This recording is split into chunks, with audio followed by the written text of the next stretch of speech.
This is Oklahoma's own News on 6 in high definition. And breaking news begins things here at 10 o'clock as Tulsa police are on the scene of a deadly crash. It happened in the 7700 block of South Sheridan. News on 6 reporter Allison Harris just arrived on the scene. And Allison, what do you know so far?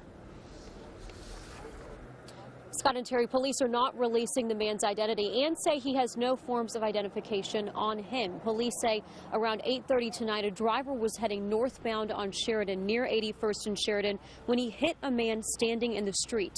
Police say witnesses driving by either saw a man staggering in the street or saw the man standing in the street right before he was hit and called 911. He may be intoxicated. He may have some defect that caused the problem. We don't know why he was walking in the road, and we probably really won't have all the answers until the toxicology comes back. And Tulsa police say they don't believe the driver was doing anything wrong. They are still on scene investigating tonight and waiting on the medical examiner. Allison Harris, News on 6. New tonight, students at the University of Central Oklahoma in Edmond honored Nikita Nikal, a graduate student killed Saturday in the OSU homecoming parade crash in Stillwater. The 23-year-old from India had been in Oklahoma only since August, going to school to earn her MBA. Saturday was the first time she ever went to a parade, and the OSU game would have been her first ever football game. A Sky took second grader and her aunt are out of the hospital tonight. Madison Atwell and her aunt Kaylee were hurt in Saturday's mayhem. The family sent us these photos, and you'll notice Madison has Pistol Pete on her cheeks. Her dad says those Pete tattoos have been there since the crash, and she won't let anyone wash them off. Madison's dad says his family is praying for all of the victims still in hospitals. Stillwater detectives say it will take weeks to complete the investigation. There are more than 100 potential witnesses they need to talk to. And as we learn new details, mental health experts are asking attorneys, prosecutors, and law enforcement to stop releasing information about Adacia Chambers' supposed mental health until her condition is confirmed. News on 6 reporter Melissa Hawks has more on that for us here at 10. Melissa. Scott, Terry, this is a copy of the letter sent to Chambers' attorney as well as the district attorney. It's from the executive director here at the Mental Health Association of Oklahoma. It asks them to stop putting any information out there until there's more concrete evidence, saying it only adds to the stigma of mental health. Adacia Chambers' yearbook pictures from Ulaga High show a much different person than her mugshot. Chambers is awaiting a psychological evaluation, and until it's complete, Greg Shin with the Mental Health Association of Oklahoma says people shouldn't jump to conclusions about her mental health. There are all these rumors and things that are going around, and we don't really have an actual basis for any of these comments. We have no evidence. We have no preliminary test results. We don't have a mental health assessment has not been completed yet, so we don't really, it's all too preliminary. Chambers attorney Tony Coleman has been vocal about Chambers' mental health. I mentioned to her yet again that there were people that actually died in this incident, and her face was unmoved, unchanged, no sign of emotion. Coleman says Chambers spent time in a mental health facility in Wagner 2 years ago, but isn't sure if she was diagnosed with a mental health condition. The important point here is that an attorney making comments who is not a qualified mental health professional trying to allude to symptoms of mental illness that he's not really qualified to even speak to. A probable cause affidavit states she admitted to being suicidal at the time. Trauma can mask a lot of different emotions in people. There are a lot of different ways that it can affect people. While no one knows what was going on in Chambers' head, Shin says speculation only hurts those suffering from a mental health condition. It adds stigma to those other people, millions of Americans, tens of thousands of Oklahomans that also have a mental health issue, and they have nothing to do with violence. It's nowhere in their history or in their past. There's no word yet on when the psychological evaluation will be complete. We're also waiting on toxicology reports. However, Chambers' attorney says he doesn't believe that was part of the problem. Melissa Hawks, News on 6. The hashtag #StillwaterStrong is a way Oklahomans and others across the country have been showing their support for the victims on social media. Now that hashtag can also help raise money for the injured. A group of guys in Stillwater are making these car stickers and are selling them for $1, with all the proceeds going to the parade crash victims. The stickers should be on sale later this week, and if you'd like one, we've put information on how you can buy it at newson6.com. New here at 10 o'clock, the Osage County District Attorney's Office has a murder suspect in custody in Bethany. Ike Nicholson's accused in the shooting death of Valen Broadus last Wednesday. Nicholson was taken into custody tonight. Tulsa police say the investigation is still ongoing, and there's the possibility of more arrests.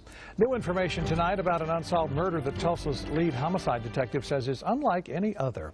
Police say someone beat a woman to death in West Tulsa and then set her home on fire to cover it up. Tonight, detectives tell News on 6 reporter Allison Harris they're refocusing their investigation and considering a different motive. It's such a horrific and fascinating story. That story is about a murder lead homicide detective Sergeant Dave Walker hasn't solved. Tulsa police say someone bludgeoned Kristen Welch to death with a pipe, then set her on fire September of last year. She'd been living in this abandoned house in West Tulsa. No electricity, no water. Firefighters found her surrounded by empty gas cans and homemade weapons, a club and a ball with nails sticking out. She was probably knocked out and pretty close to death when the fire started. This time last year, Walker was convinced a ring of teen burglars running rampant in West Tulsa committed the crime. Walker said the teens admitted to burglarizing an old woman's home and must have killed the old lady, but it wasn't Welch. His detectives have followed leads to catch Welch's killer. The result? Drug and burglary arrests and recovered stolen cars. And it is good, but it didn't solve the murder. A year later, Walker is looking to Welch for a new motive. He says her drug of choice was methamphetamine, and that community in Tulsa is stronger than many suspect. Give us the answer we want and we'll get out of here.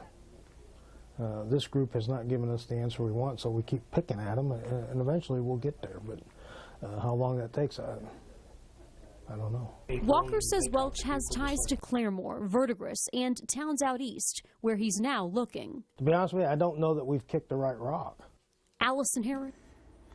This time last year, Allison spoke with Welch's cousin. She described Welch as loving and caring, especially toward her own children. Walker knows the family needs closure, and he hopes to give it to them soon. The former police chief of Spavinaw spent the day in court. 77-year-old Clarence Gregory is charged with lewd molestation. He is accused of inappropriately touching 2 girls over several years. Both girls took the stand, saying Gregory fondled their breasts and other body parts. Gregory's defense lawyer claims that Gregory was teaching the girls about their bodies, warning them what not to let boys do. He cared about them. I mean, you know, he's old. He probably doesn't completely understand political correctness. A lot of times, and most people don't realize, or especially don't want to know, that these sort of things happen, that child abuse like this occurs. The court also heard an audio recording of Gregory's interview with the State Bureau of Investigation in which he admits he did touch the girls. Some new information tonight on a former top attorney here in Tulsa. The Oklahoma Bar Association approved Robert Nichols' voluntary resignation. According to the OBA, the Tulsa Police Financial Crimes Unit is recommending criminal charges against Nichols.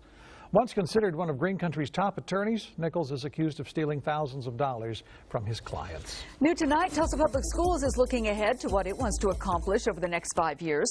The district spent the last several months collecting input for this draft vision. And News on 6 anchor Megan Farley tells us what it says. Megan? Of those surveyed, close to 80% responded that the purpose of public education is, quote, to help students fulfill their potential and have choices in life. Tonight, that did remain top priority, but everybody here said there are a lot of other things that they want to see from Tulsa Public Schools. Yeah, from outside. Peer in. Yeah, peer in. Tuesday night was all about interaction. So I'm adding on here, no more of our students can't. The library at Hale High School filled with parents, teachers, and even students, all weighing in on what they want to see from the district and the new superintendent over the next 5 years. Dr. Deborah Gist says what she hears the most is just how much Tulsa cares about making public education the best it can be. But when asked to draw or write about things more specifically, 15-year-old exchange student Yaren Race's image caught our eye. She described to us the need to make learning more fun and hands-on, and that, she says, will engage students, something Dr. Gist calls a high priority. Talk about the importance of students loving to learn and enjoying school and being safe and supported. Another focus will be on global language skills. I didn't know English. I couldn't contact with them. I met them. Then I knew their culture. They know my culture. Also on the list of goals, real-world experience and an increased use of technology. But this group agrees none of that can happen without better participation from parents in the district. Every Thursday night we're going to walk the streets. Every Monday night we're going to have small forums. Every Tuesday, I mean, it's great to say, it's great to recognize what you need to do. But he says you need a plan to execute it. So I added go to them, include them, even if it means meet at the produce department. The next and last community forum will be November 3rd at 6 o'clock at Booker T. Washington High School. Megan Farley, News on 6. Here are the top trending videos right now at newson6.com. 3 men are facing charges in connection with a synthetic marijuana overdose that sickened nearly 30 people last week in downtown Tulsa. Police arrested the men last week after a search of a convenience store where one of them worked. Green Country's own Carrie Underwood is returning to the BOK Center. She brings her storybook tour to Tulsa in April. Tickets go on sale November 6th. And a Broken Arrow student may be the next Andy Warhol. Check out their versions of his famous soup can prints. And if you haven't done it yet, check out the new exhibit featuring Warhol at Tulsa's Philbrook Museum. The wait to have Bluebell back on store shelves is almost over. Next at 10, what the company's doing to get more of its ice cream all across the country. No rain right now on our Osage Casino Skycam network, but that could change by morning. Travis has the rest of your work week forecast and Halloween coming up.